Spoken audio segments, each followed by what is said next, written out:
শুভ সকাল বন্ধুরা, রাধে রাধে। শুভ ষষ্ঠীর প্রীতি ও শুভেচ্ছা সবাইকে। তো আজ যাচ্ছি মাকে আনতে। তো রিক্তা সকালে উঠে বাড়ির কাজ সেরে নিয়েছে, ওর যা জিনিসপত্র যা নেওয়ার ছিল সব নিয়ে নিয়েছে, কারণ ও গেছে নন্ডি, ওদের বাড়িতে তো পুজো শুরু হয়ে গেছে দেখতে গেলে।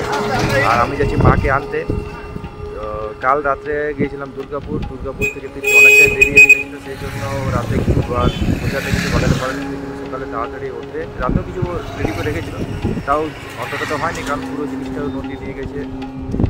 সমস্ত কিছু শাড়ি বা মেকআপের বা যা জিনিসপত্র যা লাগে সব কিছু সকালে রেডি করে নিয়ে নিয়েছে। তারপরে নদীতে রেখে এলাম আমি।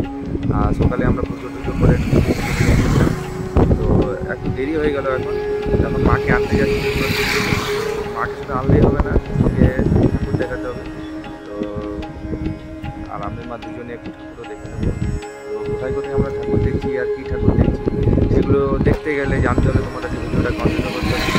চলো ভিডিওটা শুরু করা যাক। তো আমি এখন এসে গেছি দোমানের একটা দোকানে লাড্ডু নিতে। তো দাদা আমাকে একটা লাড্ডু দিয়ে বলে টেস্ট করে দেখো কেমন খেতে। তো আমি টেস্ট করে দেখলাম, বাহ বেশ ভালোই খেতে ছিল লাড্ডুটা। তো তোমাদেরকে যে দোকানটা দেখালাম সেই দোকান থেকে আমি প্রতি বছর চোনাল লাড্ডু আর বোঁদের লাড্ডু নিই। তো দাদু মারা গেছে 2 বছর, তো আগে দাদু নিজেই হাতে বানাতো। তো এখন তো দাদু নেই, সেই জন্য ভাবলাম মামারের জন্য একটু চোনাল একটু বোঁদের লাড্ডু নিয়ে যাই, আর একটু আরসাও নিয়েছি। তো 160 টাকা করে কেজি, খুব ভালো খেতে হয়। তোমরা যদি নাও তো দোমানির এই দোকান থেকে নিতে পারো, খুব ভালো বানায় দাদা। আর দাদাকে অনেকদিন ধরে চিনি। তো দামও রিজনেবল ভালো আছে, খাঁটি সরষের তেলের দিয়ে বানানো হয়। তো সেই জন্য সেখান থেকে নিয়ে নিলাম। আর এবার দোকান থেকে বেরিয়ে পড়ছি, এবার যাবো রূপনাথপুরে।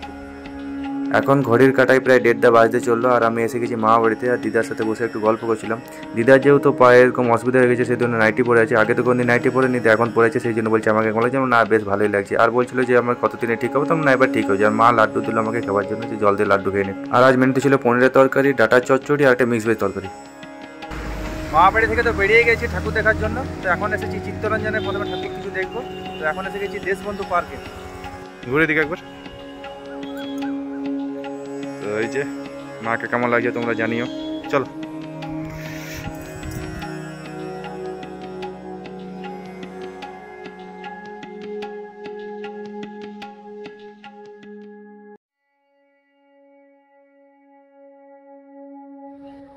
তো এখন এসে গেছি এরিয়া 6 এ আমরা।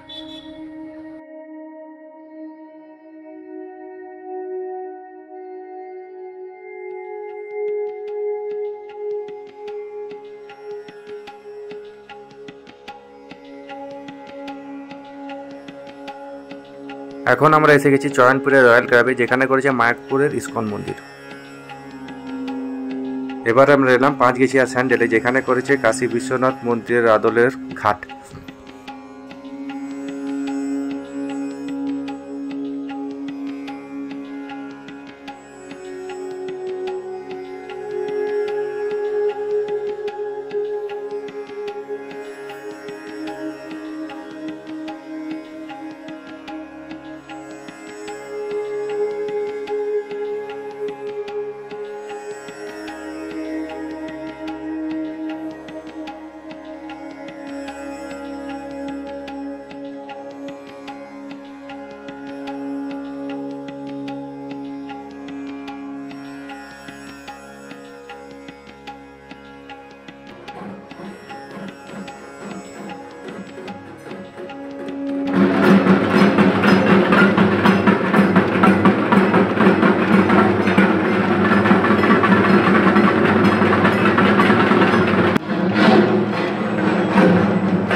কৃষ্ণ মিশন থেকে বেরিয়ে আমরা এসে গেছি কল্যাণপুর হাউসিংয়ের দিকে। তো এখানে যে 3টে ঠাকুর আছে, 3টে ঠাকুর আমরাও দেখি, আর আমার সাথে তোমরাও দেখো।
কল্যাণপুর হাউসিংয়ের প্যান্ডেলগুলো তো খুবই সুন্দর হয়েছে, আর ঠাকুরের মূর্তিগুলো হয়েছে অনবদ্য। তো ওখান থেকে বেরিয়ে আমরা এসে গেছি এখন বানপুরে। তো বানপুরের ঠাকুরটা তোমরা দেখে নাও।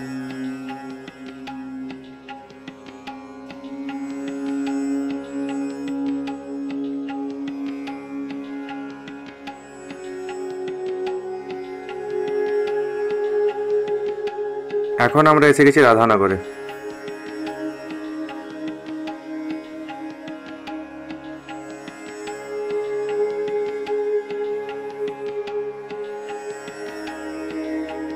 তো দীর্ঘ প্রতীক্ষা অবসানের পর আমরা এখন এসে গেছি রবীন্দ্রনগরে। আর রবীন্দ্রনগরের প্যান্ডেল হয়েছে কৃষ্ণচন্দ্রের রাজবাড়ি। তো ভেতরে যে ঠাকুরটা আছে সেই ঠাকুরটা তোমরা অনেকেই নিশ্চয়ই জানো, আর যারা জানো না তারা দেখে নাও ভেতরে কোন ঠাকুরটা হয়েছে।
ঠাকুর দেখার পর অনেকটাই খিদে লেগে গেছিলো, তাই বানপুরেই বৃন্দাবন সুইটে এসে গেছি। এখান থেকে ভাবছি কিছু মিষ্টি আর একটু পনির রোল খেয়ে নিই। তো আমরা নিয়েছিলাম একটা করে রসমালাই, আর দাদাকে বললাম একটু পনির রোল করে দাও দুটো ভালো করে। তো দাদাই পনির রোল করছে, তো আমরা দুজন একটা করে পনির রোল নিয়ে নিয়েছিলাম। মাকে বললাম তুই একটি নিয়ে নে আর আমি একটা নিয়ে নিচ্ছি। তো পনির রোলগুলো বেশ ভালোই করে এখানে, 60 টাকা দাম নেই কিন্তু বেশ ভালোই খেতে হয়। তো খাওয়া দাওয়া তো হয়ে গেছে, এবার বাড়ি ফেরার পালা। তো আমরা বাড়ি ফিরেছিলাম তখন বিশাল মাঠের কাছে এই প্যান্ডেলটা হয়। তো এই প্যান্ডেলটা ছোটোর মধ্যে বেশ ভালো করে, প্রতি বছরই খুব সুন্দর করে। তো সেই জন্য ভাবলাম যখন বাড়ি দিয়ে যাচ্ছি আর রাস্তার পাশে এই প্যান্ডেলটা আছে তখন একটু দেখেই নিই। আর তোমরাও দেখো আমার সাথে, প্যান্ডেলটা খুবই সুন্দর করেছে আর ভিতরে ঠাকুরটার মূর্তিটাও বেশ সুন্দর করেছে।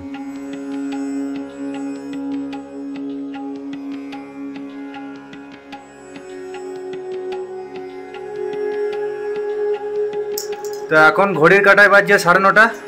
আমরা একটু জামুড়ে বাজারে মায়ের কিছু ক্রিম, একটু সাবান এগুলো নিলাম। তারপর এখন কোয়ার্টার এসেছি, তারপর যাবো মদন্তর। তো আসানসোলের ঠাকুরগুলো তো দেখলাম। তো কেমন লাগলো ঠাকুরগুলো? দারুণ।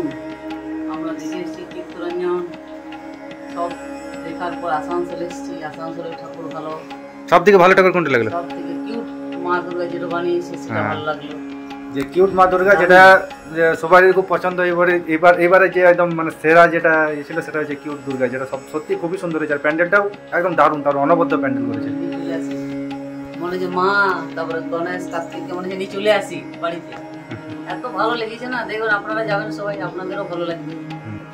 তো ভিডিওটা এখানে শেষ করছি। ভালো লাগলে লাইক, কমেন্ট, শেয়ার করবে। তো কাল তো সপ্তমী, তো কাল সকাল সকাল দোলা আসবে। তো সেই জন্য মাকে আমি কাল এখনই মদন্তর দিয়ে আসবো, তারপর আমি নন্দি। আর রাধে রাধে। তো tata tata. Radhe Radhe, tata.